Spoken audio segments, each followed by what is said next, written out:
الحمد لله الذي هدانا لهذا وما كنا لنهتدي لولا أن هدانا الله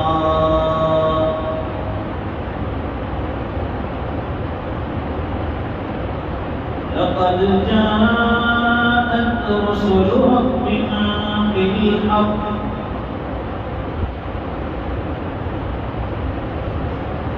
صلوات الله وسلام على سيدنا محمد المصطفى وعلى آله وأصحابه أجمعين. أما بعد فأعوذ بالله من الشيطان الرجيم. بسم الله الرحمن الرحيم.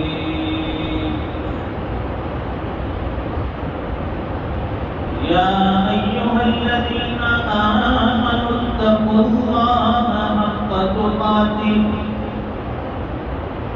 ولا تموتن إلا وأنتم مسلمون. صدق الله العظيم. قال الله تبارك وتعالى إن الذين آمنوا وعملوا الصالحات سيجعل لهم الرحمن ودا. صدق الله العظيم. اللهم صل على سيدنا ومولانا محمد وعلى آل سيدنا محمد وبارك وسلم.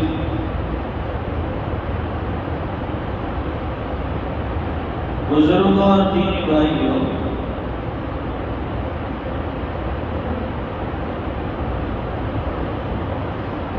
اللہ کا بہت بڑا احسان اور کرم ہوا کہ اس خالق نے، اس مالک نے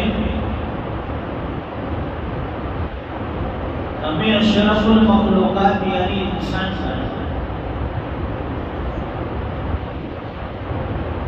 اور اس سے بھی بڑا فضل اور کرم یہ ہو گیا کہ ایمان جیسی عظیم دولت عطا فرمائی.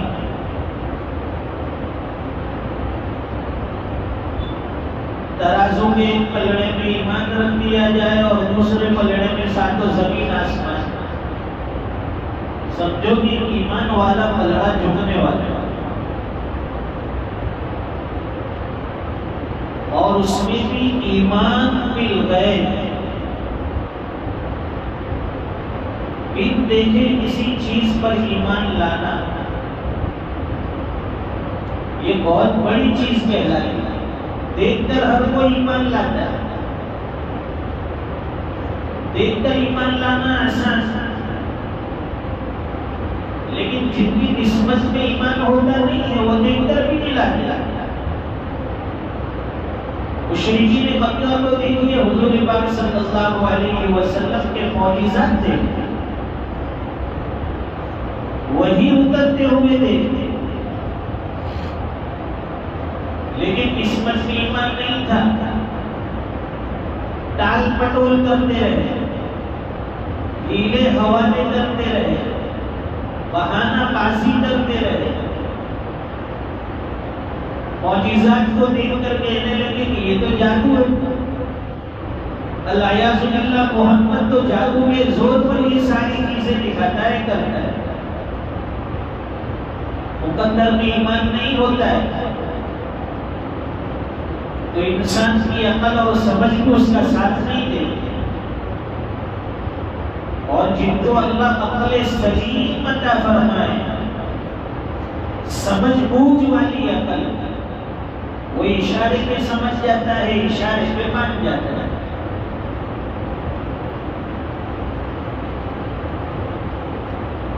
تو فرمائے کہ ایمان بالغیب یہ اللہ تعالیٰ نے ہمیں عطا فرمایا۔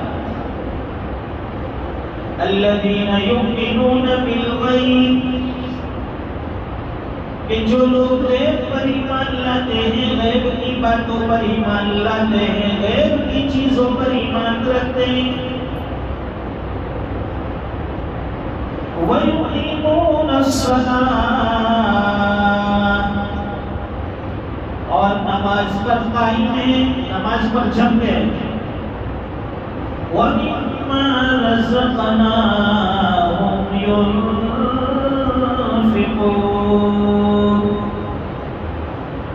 اور اللہ کے دیے ہوئے مال میں سے اللہ کے راستے میں بھی خرچ کرتے ہیں۔ ایمان بالغیب، نماز اور انفاق فی سبیل اللہ، یہ بڑی اونچی صفات ہے۔ تو غیب پر ایمان لانا، بن دیکھے کسی چیز کو مان لینا، ہم نے اللہ کے رسول کو نہیں دیکھا، ہم نے قرآن کو اترتے ہوئے نہیں دیکھا، ہم نے معجزات کو نہیں دیکھا، ہم نے جنت اور جہنم کو نہیں دیکھا، ہم نے اللہ کو نہیں دیکھا، پھر بھی ساری چیزوں پر ہمارا ایمان۔ آمنت باللہ، میں ایمان لایا اللہ پر، اللہ کو دیکھا نہیں دیکھا، وملائکتہ، اس کے سارے فرشتوں پر بھی ایمان ہے، ہم نے نہیں دیکھا، وکتبہ، اس کی ساری کتابوں پر بھی ہمارا ایمان، ہم نے اترتے نہیں دیکھا، ورسلہ، سارے رسولوں پر، سارے نبیوں پر ہمارا ایمان، والیوم الآخر، آخرت کے دن پر بھی ہمارا ایمان ہے کہ ایک دن آنے والا ہے، اسے روز جزا کہتے ہیں، بدلے کا دن کہتے ہیں، کھرے اور کھوٹے کا دن کہتے ہیں، اچھے اور برے کا دن کہتے ہیں، کامیابی اور ناکامی کا دن کہتے ہیں، اس پر بھی ہمارا ایمان۔ والقدر خیرہ وشرہ من اللہ تعالی، اور جتنی بھی اچھی اور کوئی تقدیریں ہیں یہ سب اللہ کی طرف سے، ہمارا کوئی دخل نہیں، کسی کے کرنے سے کچھ نہیں ہوتا، سب اللہ کی طرف سے۔ والبعث بعد الموت، اور مرنے کے بعد دوبارہ جی اٹھنے پر بھی ہمارا ایمان ہے۔ دنیا میں ایک بہت بڑا طبقہ ایسا ہے جو مرنے کی اس بات کی زندگی کا انکار کرتا ہے کہ مرنے کے بعد کوئی زندگی نہیں، اور ایمان والے کی ساری محنتیں مرنے کے بعد والی زندگی کے لیے ہوتی ہیں۔ یہ نمازوں میں آنا، یہ اپنی راحت اور اپنے آرام کو قربان کرنا،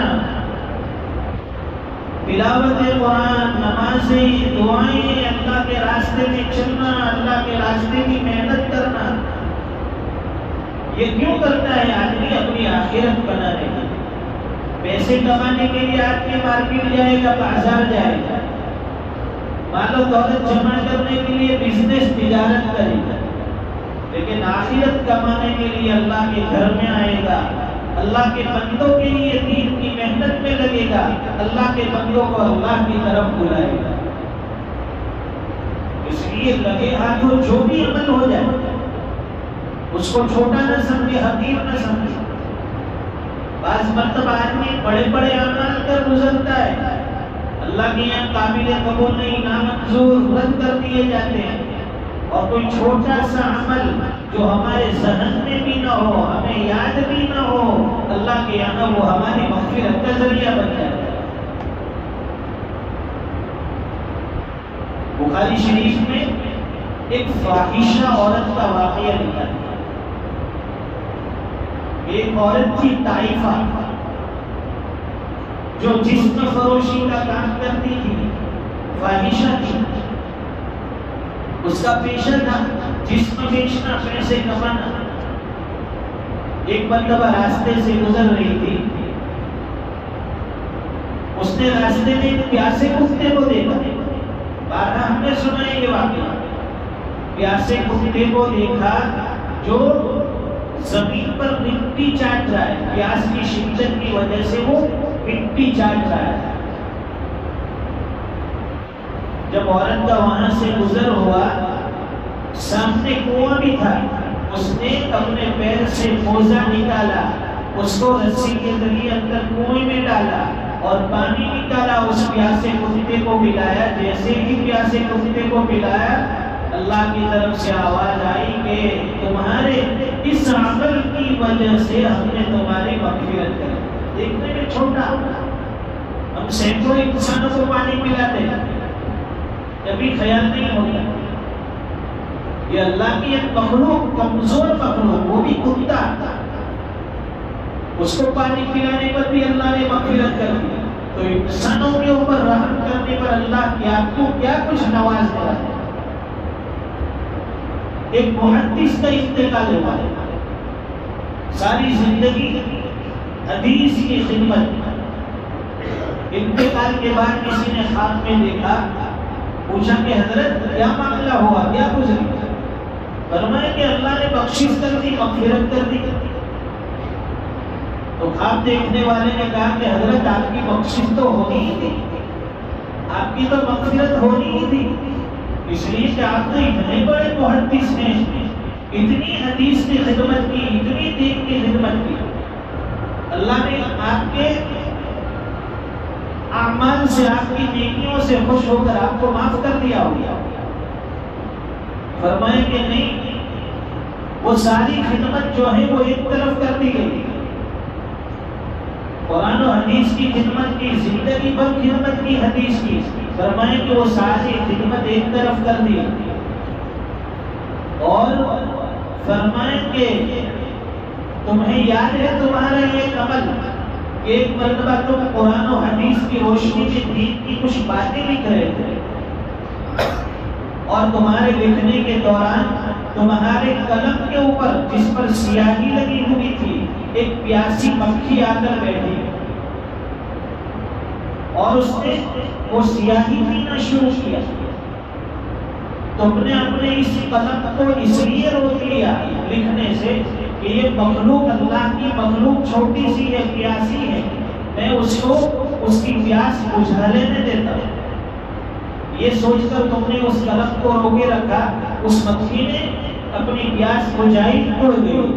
فرمائے کہ تمہاری اس عمل کی وجہ سے ہم نے تمہاری مغفرت کر دی کہ تم نے ہماری ایک چھوٹی سی مخلوق کی پیاس کو بجھایا. آج آخرت میں دنیا کے یہاں سے آنے کے بعد ہم جہنم کی آگ سے بھی آزاد کرتے ہیں اور تمہاری پیاس کو ہم بجھا دیں. اس لیے کوئی عمل چھوٹا نہ سمجھے، ہر عمل اللہ کے لیے کرے، اللہ کی مخلوق پر رحم کا معاملہ کرے، اللہ کی مخلوق کے ساتھ ہمدردی کا معاملہ کرے. رحم اللہ کو بڑی پسند ہے. اللہ کے بندوں پر، اللہ کی مخلوق کے ساتھ محبت کرنا، رحم کرنا، یہ عمل اللہ تعالیٰ کو بڑا محبوب ہے، بڑا پسند ہے. چنانچہ تفسیر کی کتابوں میں ملتا ہے کہ جب حضرت نوح علیہ السلام کی قوم پر طوفان آیا، طوفان میں ساری قوم ہلاک ہو گئی، جتنے بھی غیر ایمان والے تھے سب تباہ و برباد ہو گئے. اب کون بچے ہیں جو چند ایمان والے تھے؟ حضرت نوح علیہ السلام کے ساتھ پورے زمین پر اللہ کی طرف سے حکم ملا ہے، نوح اب تمہارا کام یہ ہے کہ تم برتن بناؤ، مٹی کے برتن تیار کرو. اللہ نے حکم دیا. اب تمہارا عمل کیا ہونا چاہیے؟ ہمارے حکم کی تعمیل، اور تم مٹی سے برتن بناؤ. حضرت نوح علیہ السلام نے اللہ کے حکم کی تعمیل میں برتن بنانے شروع کر دیے. کئی دن تک مسلسل برتن بناتے رہے. برتنوں کا ڈھیر ہو گیا، بہت سے برتن ہو گئے. پھر اللہ کی طرف سے حکم ملا، اے نوح اب ہمارا حکم یہ ہے کہ ان سارے برتنوں کو ایک ایک کر کے توڑ دو. جتنے برکت بنائے ہیں سب توڑ دو۔ حضرت علیہ السلام عرض کرنے لگے الہ العالمین آپ نے حکم دیا کہ برکت بناؤ، میں نے حکم کی تعمیل کی، یہ برکت بنائے، میں نے بڑی محنتوں سے یہ برکت بنائے ہیں، اور اب آپ کہہ رہے ہیں کہ اس کو توڑ دیا جائے۔ اللہ نے فرمایا کہ ہاں تو اس کو توڑ دو۔ حضرت علیہ السلام نے وہ برکت توڑ کر دیے، لیکن دل اندر سے دکھ رہا تھا کہ کتنی محنت کی ہے، کتنی محنت سے یہ برکت بنائے، اب اسے توڑا جا رہا ہے۔ اب تعالیٰ شانوں نے فرمایا نوح تم نے ہمارے حکم سے یہ برکت بنائے، ہم نے حکم دیا برکت بناؤ، تم نے بنائے، ہم نے حکم دیا کہ اسے توڑ دو، تم نے توڑا۔ نہ مٹی تمہاری ہے، نہ خواہش تمہاری تھی، مٹی بھی ہماری اور حکم بھی ہمارا تھا، ہمارے حکم سے تو نے یہ برکت بنائے، لیکن جب توڑنے کا وقت آیا تمہارے دل میں درد ہوا کہ میں نے بڑی محنت کی ہے۔ اب تعالیٰ شانوں نے فرمایا اے نوح جب تمہیں اپنے ہاتھ سے بنائے ہوئے برکت کے توڑنے میں بڑی تکلیف ہو رہی ہے، پھر سوچو کہ تم نے صرف اپنی زبان سے ایک مرتبہ کہا رب لا تذر علی الارض من الکافرین دیارا، اے الہ العالمین روئے زمین سے سارے کافروں کو ہلاک کر دیجئے، تباہ کر دیجئے، ایک بھی کافر بچنے نہ پائے۔ تمہارے ایک مرتبہ کہنے سے میں نے ساری روئے زمین کو کافروں سے پاک کر دیا، یہ آخر میں میری ہی مخلوق تھی، میں نے ہی ان کو اپنے ہاتھ سے بنایا تھا، تو کیا میں یہ چاہوں گا کہ میں اپنے ہاتھ سے بنائی ہوئی اپنی مخلوق کو تباہ و برباد کروں؟ اللہ تعالیٰ اس میں یہ اشارہ دینا چاہتے ہیں کہ جب تم اپنے ہاتھ سے کوئی چیز بناتے ہو، تمہیں اسے ہلاک کرنے میں، توڑنے میں تمہارے دل میں درد ہوتا ہے، اللہ کو بھی اپنی مخلوق کو عذاب دینے میں مزہ نہیں آتا، اللہ کو بھی اپنی مخلوق کو تکلیف پہنچنے سے تکلیف ہوتی ہے۔ جب کوئی اللہ کی مخلوق کو تکلیف پہنچاتا ہے تو وہ اللہ کو تکلیف پہنچاتا ہے، چاہے وہ کافر ہو۔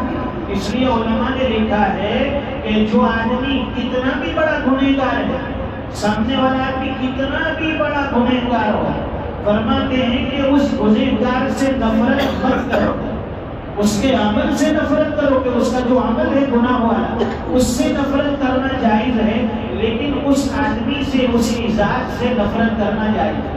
کوئی آدمی شرابی ہے تو اس کا عمل اس کا یہ عمل قابل نفرت ہے کہ بھائی یہ شراب کا عمل کرتا ہے، شراب پینے کا عمل کرتا ہے، جوا کھیلنے کا عمل کرتا ہے، بدکاری کا عمل کرتا ہے، یہ سارے اعمال نفرت کے قابل ہیں، لیکن اس انسان سے، اس کی ذات سے نفرت کرنا ہمارے لیے جائز نہیں۔ سب کو اپنے سینے سے لگاؤ۔ حضور پاک صلی اللہ علیہ وسلم پر جن لوگوں نے پتھر برسائے، جن لوگوں نے کنکریاں برسائی، اللہ کے نبی رحمت للعالمین تھے، لوگ کہتے تھے بددعا کر دیجیے ہلاک ہو جائیں گے۔ حضور پاک صلی اللہ علیہ وسلم نے فرمایا اللہم اہدنی قومی فإنہم لا یعلمون، اے الہ العالمین یہ میری قوم کو ہدایت عطا فرما، یہ نہیں جانتی، یہ نادان ہے، میرے مرتبے کو نہیں جانتی، اس لیے گستاخی کر رہی ہے۔ اللہ تعالیٰ ہمیں کہیں سنی باتوں پر عمل کی توفیق عطا فرمائے، زندگی ایسی جینے والا بنائے کہ اللہ کی مخلوق کے ساتھ محبت ہو جائے، اللہ کی مخلوق کی ضرورتوں کے پورا کرنے میں ہم لگ جائے، خلق خدا کو راحت پہنچانے والے بن جائے، انسانیت سے ہمدردی پیدا ہو جائے، اللہ کی ہر مخلوق کے ساتھ ہمارے دلوں میں ہمدردی آ جائے۔ وآخر دعوانا الحمدللہ رب العالمین۔